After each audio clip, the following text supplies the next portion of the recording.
Hello বন্ধুরা, তোমরা সবাই কেমন আছো? আশা করি তোমরা সবাই অনেক ভালো আছো, সুস্থ আছো। আমি অনেক ভালো আছি। তো বাইরের পরিবেশটা দেখতেই পাচ্ছ কতটা মনোরম, কতটা শান্ত শিষ্ট।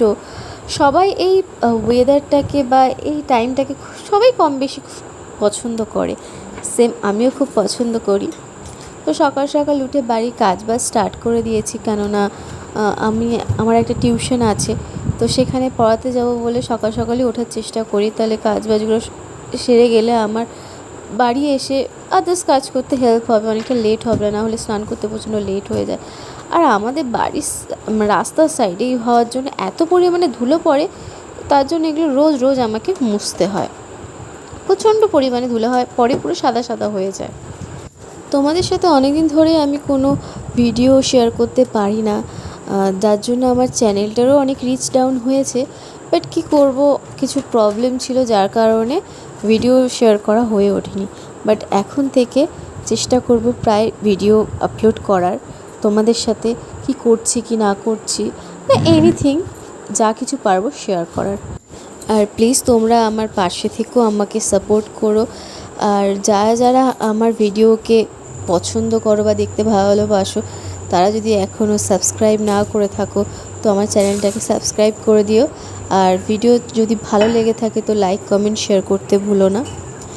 তো আমার ঘর বারান্দা ঝাড় দেওয়া হয়ে গেছে, এবার আমি সবার জন্য চা বানিয়ে নেবো। আগে বেসিক্যালি আমি কোনোদিন সকালবেলা চা খেতাম না, এখনই খাই। কেননা আমি আগে গ্রিন টিটা খেতাম, গ্রিন টিটা চায়ের ছাঁকনিটার জন্য প্রবলেমের জন্য গ্রিন টিটা খাচ্ছিলাম না। কারণ পরে ভালো দেখে একটা ছাঁকনি নিয়ে এসছে, কিন্তু চায়ের গুঁড়োগুলো এত পড়ে, আর গ্রিন টিটা যেহেতু ট্রান্সপারেন্ট টাইপ হয় সেজন্য আমি গ্রিন টিটা খাচ্ছিলাম না, ছেড়ে দিয়েছি। তো এখন আবার একটা নিউ ছাঁকনি নিয়ে এসে আজকে আর খাবো না, নেক্সট দিন থেকে ট্রাই করব। আর যেহেতু পড়াতে যাব আর অনেকক্ষণ সেখানে থাকতে হয়, আর যেহেতু এত সকাল সকাল উঠি আমার প্রচণ্ড খিদে পেয়ে যায়, সেজন্য চা বিস্কিটটাই খেয়ে যাই।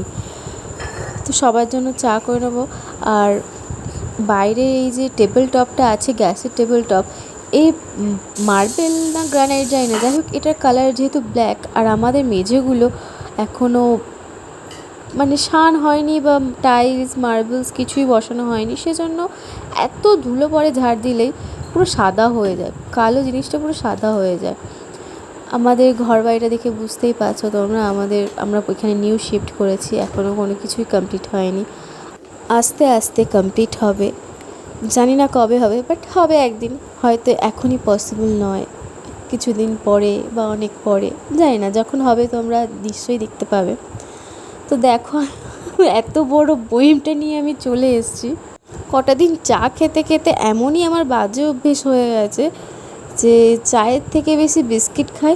আর কাপটাও দেখতেই পাচ্ছ খুব ছোট, অনেকটা চা খাই, আর সাথে যতক্ষণ চা থাকে ততক্ষণ বিস্কিট। তারপর আমি পড়াতে চলে গেছিলাম রেডি হয়ে, তো স্টুডেন্ট এখনও আসেনি, ও আসবে। তো পড়িয়ে বাড়ি গিয়ে আবার রান্না স্টার্ট। সকালের রান্না করে খাওয়া দাওয়া হয়ে গেছে, এবার দুপুরের রান্নাটা হচ্ছে। তো আজকে দুপুরেও হচ্ছে পটল চিংড়ি। তো দেখো রান্নাটা কি মনে হচ্ছে, রান্নার কালার দেখে টেস্টি হবে নাকি টেস্টি হবে না। আমি চেষ্টা করি সকাল সকালেই আমার রান্না বান্নাগুলো কমপ্লিট করে নেওয়ার, কেননা এই গরমে অতক্ষণ কন্টিনিউয়াসলি দাঁড়িয়ে রান্না করাটা আমার পক্ষে পসিবল হয় না, প্রচণ্ড সাফোকেটিং লাগে।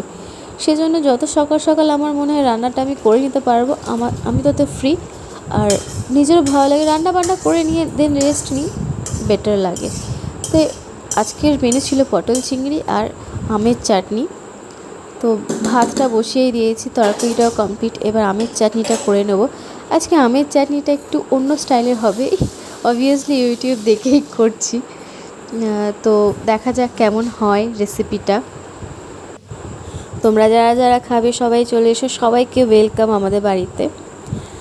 তো আমার তরকারি তো কমপ্লিট, এই যে আমগুলো কেটে রেখেছি, আর এই আমগুলো এবার চাটনি করব। আজকে ভিডিওটা আমি এখানে এন্ড করছি, তোমরা সবাই খুব ভালো থেকো, চলো টাটা। আর হ্যাঁ, লাইক কমেন্ট শেয়ার করতে কিন্তু ভুলো না।